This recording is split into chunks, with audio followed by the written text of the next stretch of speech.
Are you thinking of going and purchasing this season's excellent purchases that had to be out there? Loads of products on the market, but which one do you actually choose? Here we give you 6 tips that you might want to consider before you click on that buy button. If you have any comments or you want to share your top tips with us, then you might want to put them in the comment section below. And don't forget to like, share and subscribe. We give you 6 hot tips. Tune in and listen. Let's go! We've got 3 bikes here, all different brands. We've got the Trek AL5, we've got the Bianchi, fantastic for endurance. We've also got the Cube here. Now, there are certain pros and cons with all of these bikes. The Trek is like Ford, it's universal. Everywhere you go, you will find a component. This is good news if you're bikepacking across Europe, the States, even in the UAE, in Middle East, you will find a Trek dealer. If there's problems, you will get it. But it's a Ford, it's not necessarily the Porsche of the biking world. Bianchi is. Bianchis are beautiful. Now this little baby will do really, really well on really, really fine roads. It's not all terrain, but if you're racing, backpacking and endurance racing, this is absolutely superb. However, you will struggle to get components for this bike in the Northern Hemisphere. If you go to Southern Europe and beyond, you will actually get very good components here. This Cube, for the amount of money you save, is an excellent bargain. The only issue with this bike is the fact that if you want anything like wheels, you are going to struggle. And yeah, you can say you can get it online, but do you really trust some of those guys that deliver your stuff? How many times have we had stuff that's been broken or damaged? Would I want a wheel that I've paid a lot of money, and let's face it guys, they're loads of money these days. Would you really trust them? You need to think about the bargains. Can you, for the brand that you've bought, do you have the backup that you need from the sales pitch? And can you get the components? It's becoming increasingly harder these days. Let's talk about stoves. There are loads of different stoves on the market. The most common one are gas stoves. Now, when these come up as bargains, you make sure that this is the right thread for the right canister. And something else to bear in mind is that many countries will not supply either the gas or the paraffin, depending on where you are. Some people, they will use boxes, even made boxes from cans with little sticks in. But if you're going to a desert, you're not going to find any trees. So you need to be sure where you're going, do your research. Can I get the gas canisters with the right thread for my stove? These are all things to consider. I've done it quite a few times. I've bought gas and then I've realised the actual stove that I've got for the time doesn't fit into the canister where I've been in Spain, etc., etc. So you need to be very, very sure about how you're doing stuff. If you're going into the woods of Scotland, it's very easy just to get a can, drill the holes in and put little twigs in there. Both are as effective. And it's a good idea to actually go on YouTube and see how these different people cook their food when they're bikepacking. But for me, again, I use the MSR Pocket Rocket, but I have gone to places where I simply cannot get the stoves, or in the summer where everyone's bikepacking or they're all camping, it's completely sold out. It's also worth bearing in mind that you cannot take gas canisters on ferries or aeroplanes. No, they will be confiscated. But please, please, please check out, when you get your deal on your little gas stove, you need to make sure that you can get the right threads with the right canisters. Let's talk panniers. Now, we're not endorsing any particular brand on this little episode that we're doing. There are many, many brands out there. However, the main thing to worry about when you're bikepacking is this equipment and stuff that you've got going to go the distance. So I've got a couple of little panniers and bikepacking bags here, saddle bags, but it's worth pointing out that this one is a zip-up one, and it was bought from a well-known German family store here in Ireland. It's got zips, loads of multifunctional compartments on it, huge one that can detach into a bag. The idea is absolutely outstanding. It cost me €10. Would I use it on long-term trips? No, The reason being is that zips can very easily come away, particularly the material it's made. This has done me proud. I've had this bag for about 10, 15 years, probably a little bit more. I actually bought two. One was a blue and it did actually rip. This one, however, is still going strong. So I tend to use that for shopping on my bike or if I'm going in short-term distances. And I also have a habit of trashing things. So this one has really gone through the mill with me and it's still surviving. It's still alive and kicking. Now, you can also have other brands like Miss Grape. The thing with these saddlebags is the things to watch are the ends that can break. So if you're looking at this for a bargain or any of these saddlebags and they've got these clip systems, make sure that you can, from the people who supplied it, or if it's online, that you can actually get these spares there. It's very important. This one actually is broken on here, but I can get it replaced. That's something you need to watch. While these bags may seem like a bargain, make sure you get the right ones because they come in all different shapes and sizes. Finally, we have Ortlieb. Ortlieb is a well-known brand, and these well-established brands have a reputation to uphold. They don't want stuff broken. The power of the internet is phenomenal. It only needs a couple of bad reviews and people will start thinking, well, is it a good buy? But sometimes major brands can also get complacent. However, the Ortlieb, most of the saddlebags and panniers, I've never had a problem with. These ones, again, have got the clip lock system. Ortlieb will definitely supply you with any replacements that you have. And these are superb. And just a note with the saddlebags, make sure that you've got them fixed properly by really stuffing your stuff in there, because otherwise you'll get bends in all of these saddlebags and they'll start swinging around on the back of your poles. Finally, the panniers that we've got here, Ortlieb, are absolutely superb.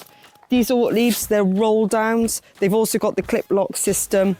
They are fantastic. I've had Ortliebs for many years and they definitely go the distance. I've been able to replace things and that's something that Ortlieb prides itself on. So while you may go down to the local supermarkets and you may get really good bargains, and let's do the maths, probability. The probability of something that is cheap isn't necessarily going to last. But for something like mine that I've had 15 years, that's pretty good innings. And €10, I've really got my money's worth out of that. But if I'm going long distance, I want Ortlieb. Again, Ortlieb is like Ford, it's universal. You will be able to get a replacement or find a dealer that can help you out. However, things do go wrong with these major brands. It is just luck of the draw sometimes with them. Your bike packing experience is not going to be comfortable unless you've got the right sleeping gear. For more information, particularly on winter camping, you might want to check out the Portuguese guys' Simple Money Saving Tips Winter Camping. It's a mindful of information. Again, we're not endorsing all of these products, but these are things that we have tried and general things that you can get on the market. It's a good idea that when you actually look at that bargain sleeping bag, you check out its seasons. You also want to check out the comfort level. Now, some people who are selling these items don't actually give you the comfort level. They'll give you the extreme level. That's not what you're actually looking at. You want to know what the comfort level of your sleeping bag is. If they don't actually include that in their description, go to the manufacturer's description. It's very important. There is nothing worse than being really cold on an excellent bike packing trip. It'll make you feel like absolute crap the next day and you'll have little energy to do anything else. My ultimate favourite is the remote recovery system. They thought of everything. Even the inside of the head area is totally different material to the rest of it. It's guaranteed to give you a night's sleep. These guys even include earplugs and a blindfold. However, look at the size of it. This one is extreme, can go down to -40. Its comfort level is -21. But look at how big it is. I struggle to get it in my panniers. It literally takes up the whole of my pannier. Another tip that you can do when you're sleeping, you might want to invest in a silk. Cotton is a little bit heavier, but the silks you can literally put in your sleeping bag and fold up and put it into your pannier or your saddlebags or even your handlebar bags. And it just gives you an extra 1 to 2 degrees warmth. But definitely check out the comfort level. If they don't include it or they only give extreme levels, then be very wary because you might be in for a very uncomfortable night's sleep. Tent. Bike packing is nothing without your tent. Now, if you're thinking of doing some serious camping this season, I am not endorsing MSR, it's just a tent that I know and love. But what you might think when you've looked at that ultimate bargain online is poles. If you haven't had poles break on you, it's not a question of if they break, it's when they break. I've had poles crack, I've had poles break. I've had all sorts of things go wrong with them. Strings, it doesn't matter what brand they are, things get damaged with wear and tear. And if you're a serious bike packer, the tent will be up, it'll be down. But what you want to make sure when you think you've got that ultimate bargain is that you can get your poles. What I usually do is I buy my tent, but I also check before I purchase it that I can also get hold of the poles. And you have to look at what poles you've got. Some elements of them will be curved, some will be straight, but I always check that I can get my poles. And again, with your product, make sure that you've got backup. I've had poles go on me, break, crack, do all sorts of things in various different countries. And I want to make sure that that manufacturer will get me the spare poles. Otherwise, your bike packing experience is totally ruined. And this also comes from experience. As I said, I've had poles crack. You need to make sure that you take the splints with you, just in case they're just tiny, tiny little tubes that you can put over them like a sleeve. Now, they might not last the entire bikepacking experience, but until somebody can get poles to you, wherever you're going to end up, they may be a matter of saving your skin, especially if your elements are hard.